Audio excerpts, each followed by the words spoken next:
扎波罗热前线激战，乌军夜袭成功夺回关键高地。乌克兰连夜猛攻俄两大发电厂被摧毁，能源战全面升级。乌特工渗透俄境，核武工厂遭袭，4处军事设施被点燃。俄卡226直升机坠毁，副厂长与总设计师身亡，关键军工蒙受重创。乌军再袭克里米亚，无人机击毁俄军油罐火车，梁萨涅油厂突发大火。美国将动用1850亿美元俄资产援乌。特朗普宣布豁免匈牙利制裁。大家好，欢迎收看新冷战情势，请大家先为我们的节目点赞、留言，谢谢大家。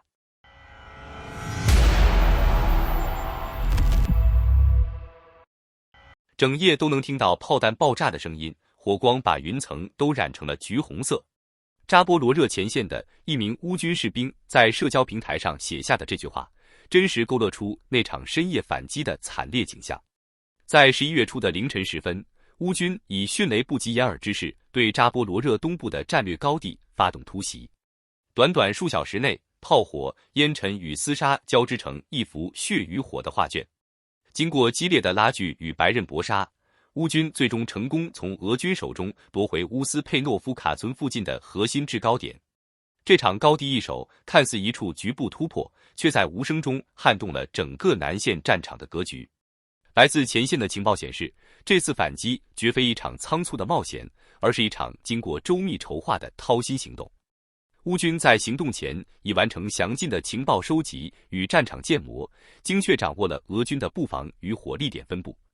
趁着夜色与战场烟雾的掩护，乌军特种部队率先潜入敌后，从俄军阵地侧后方发起奇袭，成功摧毁2处关键雷达站与通信枢纽，令俄方前线指挥系统陷入短暂瘫痪。随后，乌军机械化步兵分队搭载西方援助的装甲车辆，分成3路实施前行突击，侧翼小队切断俄军退路，主攻部队则在迫击炮与机炮的火力掩护下强行推进，逐步压缩俄军的防御纵深，为后续冲锋部队打开突破口。根据外媒披露的战报，双方在高地主峰展开了长达3小时的惨烈拉锯战。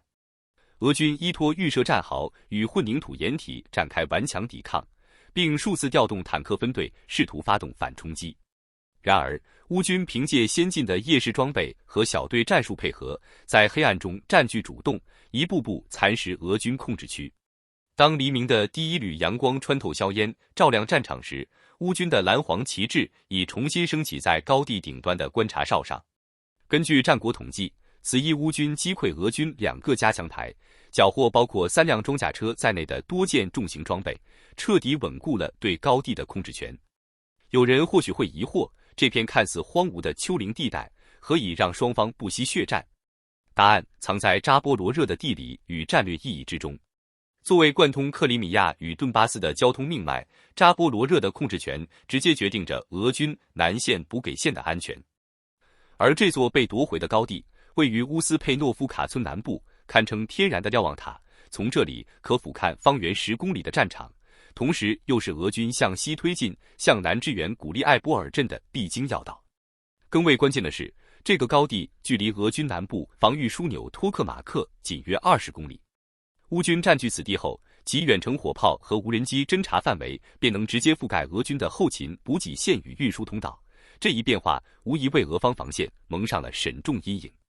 一旦托克马克外围防线被撕开缺口，俄军在扎波罗热方向构筑多月的防御体系将面临系统性崩塌的风险。正因如此，这场看似局部的夜袭不仅是一次战术胜利，更可能成为南线战局的关键拐点。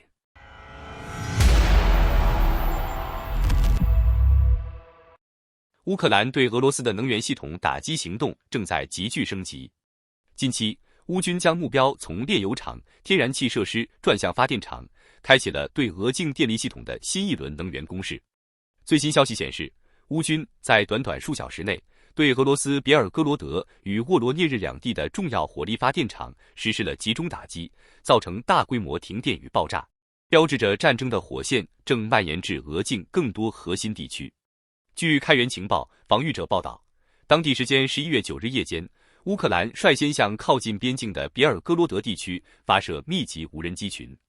其中多架无人机直接命中当地的卢奇火力发电厂，引发连锁爆炸与火灾，火势蔓延至周边建筑及多个车库。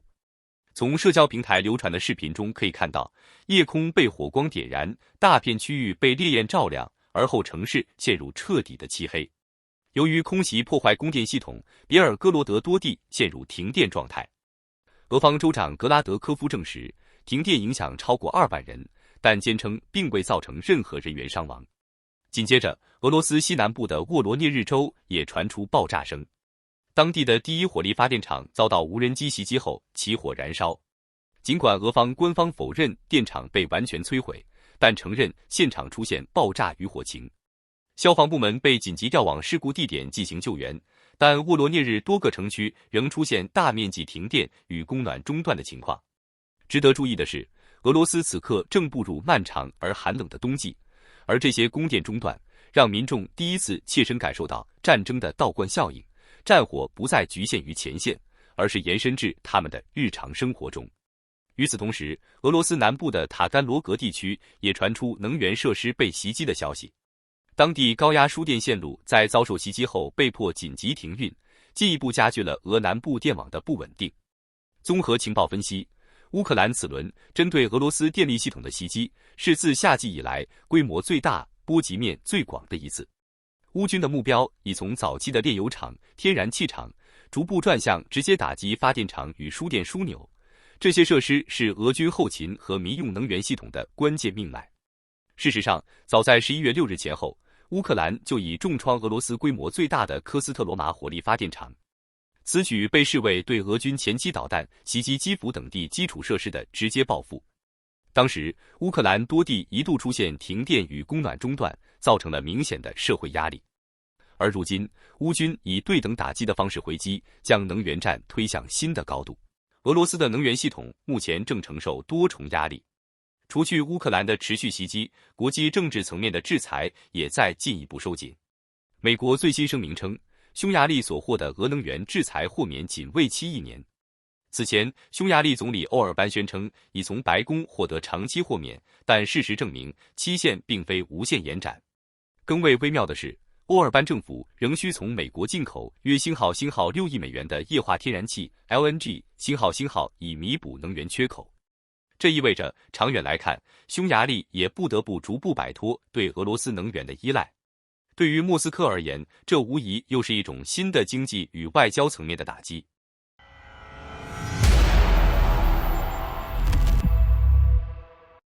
就在莫斯科高调威胁可能动用核武器的同时，俄罗斯自己的核武器工业基地却遭到了猛烈袭击。乌克兰与俄境内的反俄游击武装正在携手，将战火从前线燃烧至俄罗斯的腹地。根据多家俄语媒体和开源情报组织 Astra 的报道，亲乌克兰游击组织俄罗斯自由军团突袭了位于斯维尔德洛夫斯克州的核武器制造工厂区域，目标是这家名为 Electrochemky Bor 的军工企业。该厂长期承担俄方核武器零部件与电子系统的生产任务。报道称，游击队成功潜入工厂外围区域，并纵火摧毁了一处俄军物资输送中继站。从现场流出的影像显示，整个中继区被烈焰吞噬，火光冲天。在确认破坏完成后，游击小组迅速撤离现场，并将拍摄的视频传送至社交平台，引发国际舆论的强烈震动。目前，俄官方尚未对此事件作出回应，但从现场火势与爆炸规模判断，驻守该地区隶属于俄军的第3275部队似乎难以完全控制局势。有关核武器相关工厂被袭的传闻，也让俄罗斯国内民众感到震惊与不安。值得注意的是，这已非孤立事件。近期，俄罗斯境内的反对派武装力量与乌克兰情报部门的合作愈加频繁，目标直指俄军后方的战略设施与能源命脉。与此同时，乌克兰情报总局的特工也在持续深入俄境，实施精准破坏行动。就在核工厂遇袭的同一时间，乌方特工在沃洛格达州和巴什科尔托斯坦共和国引爆了多处军事后勤设施。据情报披露，其中3处位于巴什科尔托斯坦的斯特利塔马克地区，乌军特工与当地游击队联合行动，成功摧毁了3座通信塔。这些塔台原本为俄军提供战场通信与防空协调，如今被彻底烧毁，现场升起滚滚浓烟。而在沃洛格达附近，一座铁路中转站也在袭击中陷入火海。这一铁路节点是俄军重要的后勤补给线之一，其被点燃后，附近运输中断，多个货运编组线陷入瘫痪状态。分析人士指出，这些袭击显然经过周密策划，标志着乌克兰正逐步实施纵深破袭战略，通过游击行动与特工破坏，削弱俄军的后勤体系与国内安全感。长期来看，俄罗斯将被迫在后方部署更多兵力以防范突袭，从而削弱前线的兵力投入。与此同时，在前线战场，乌克兰的无人机部队也在持续打击俄军的火力系统。不久前，乌军使用无人机精确摧毁了一套俄军的 BM-21冰雹多管火箭炮系统。在这场战斗中，乌军还动用了德国制造的 HF-1巡飞弹，以高精度命中目标，引发猛烈的二次爆炸。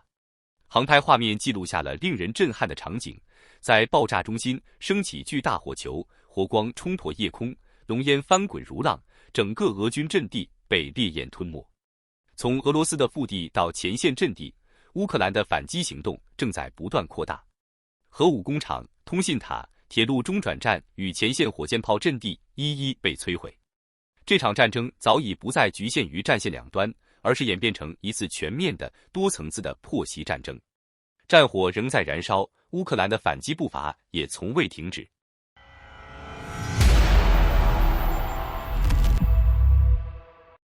俄罗斯卡226直升机坠毁事件出现最新进展，确认机上5人全部遇难，其中包括俄军工体系的重要人物。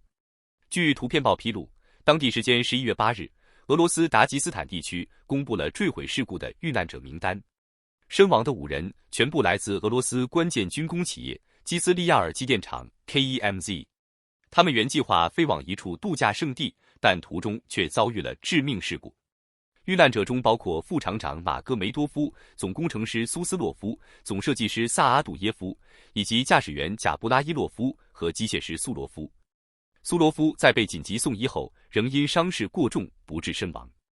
俄方初步判断，坠机原因可能与技术故障或驾驶失误有关。调查人员表示，发动机在空中可能已出现起火迹象。事故现场的视频显示，直升机在空中摇晃不定，似乎多次尝试稳定姿态，却仍无法控制。画面中可见，飞机先坠地后再次短暂升空，最终撞上民房，引发爆炸与大火。基斯利亚尔机电厂成立于60年，是俄罗斯直升机产业的重要支撑之一，专门生产直升机部件及机场地面保障系统。此次事故造成多位核心技术骨干身亡，无疑对俄军工体系是一次沈重打击。与此同时，俄占克里米亚地区也传出震动消息，国际黑客组织匿名者成功入侵克里米亚24频道。在乌克兰空降突击队纪念日当天，该频道突然播放起乌克兰军队的宣传画面。一夜之间，克里米亚电视台画面被彻底接管，充满了乌军部队的身影与乌克兰国旗的标志，令当地俄方当局尴尬不已。紧接着，乌克兰总参谋部发布了新的打击画面，乌军特种部队在克里米亚摧毁俄军 S-400 防空系统的全过程。视频显示，这次行动发生在10月初，乌军使用的是 FP-2 导弹无人机，袭击目标位于克里米亚叶夫帕托里亚地区。导弹命中后，俄军防空阵地燃起熊熊大火，连带引爆了附近的弹药库，引发多起二次爆炸。从10月到11月，乌克兰对克里米亚的打击行动显著升级，从防空系统到信息战，俄军在前线与后方都面临双重压力。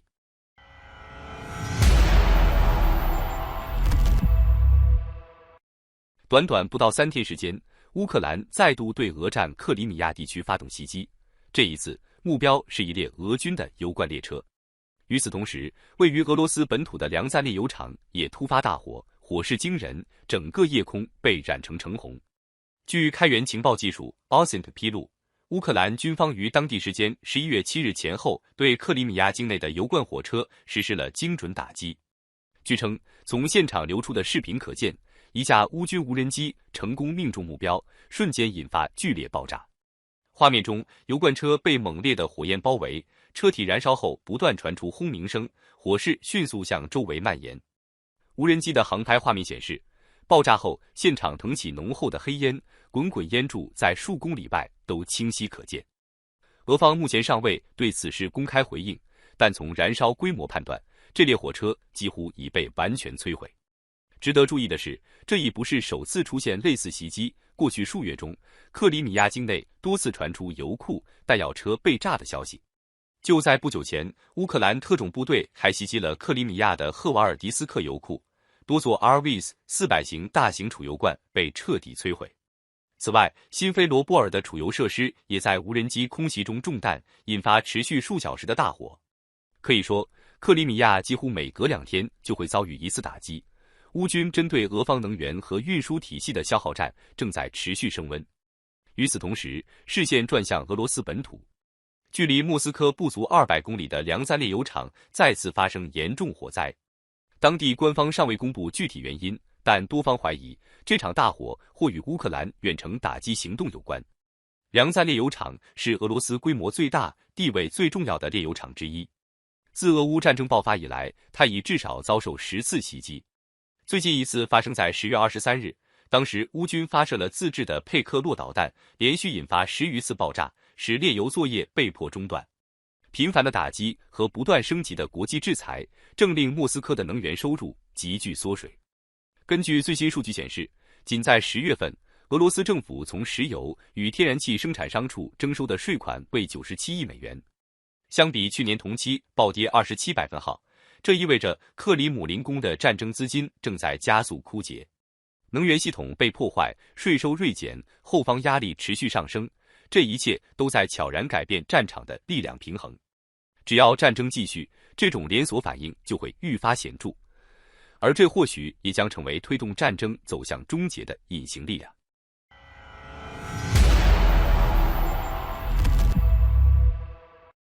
乌克兰即将迎来新一轮的援助资金，而这一次援助的来源异常敏感，来自俄罗斯被冻结的资产。最新消息显示，美国计划动用多达1850亿美元的俄资产，以支持基辅的财政与战时需求。据路透社报道，白宫方面已明确支持欧盟提出的相关方案，准备将被冻结的俄罗斯资产用于援助乌克兰。尽管目前具体细节尚未公开，但特朗普在与到访的匈牙利总理欧尔班会晤时，明确表达了希望加速结束俄乌战争的意愿。事实上，从去年起，包括美国在内的西方国家已经开始动用俄罗斯资产所产生的利息收益，向乌克兰提供军援与财政支持。